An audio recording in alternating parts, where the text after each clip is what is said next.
Now, let's go through how to operate the XE series pump. Once power has been applied to the XE series pump, the daily schedule will begin. First, the pump will prime at maximum speed for 8 minutes. After priming is complete, the pump will run at the speed programmed for interval 1 for a duration of 4 hours. After interval 1 has completed, the pump will then change to the speed programmed for interval 2 for a duration of 8 hours. And once interval 2 has ended, the pump will then proceed to the speed programmed for interval 3 for a duration of 12 hours. If left energized, once interval 3 has ended, the XE series pump will restart at the beginning of interval number 1. And it will continue to follow the same interval cycle until power has been removed from the pump.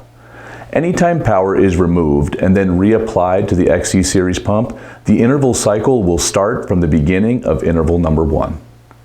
The default 24-hour cycle for the XE series pump, regardless of which model you have, is set at a speed of 50% for all 3 intervals. This means that if you desire to have the pump operate at 50% for the duration of the schedule, you can simply apply power to the XE pump and allow it to follow the default schedule.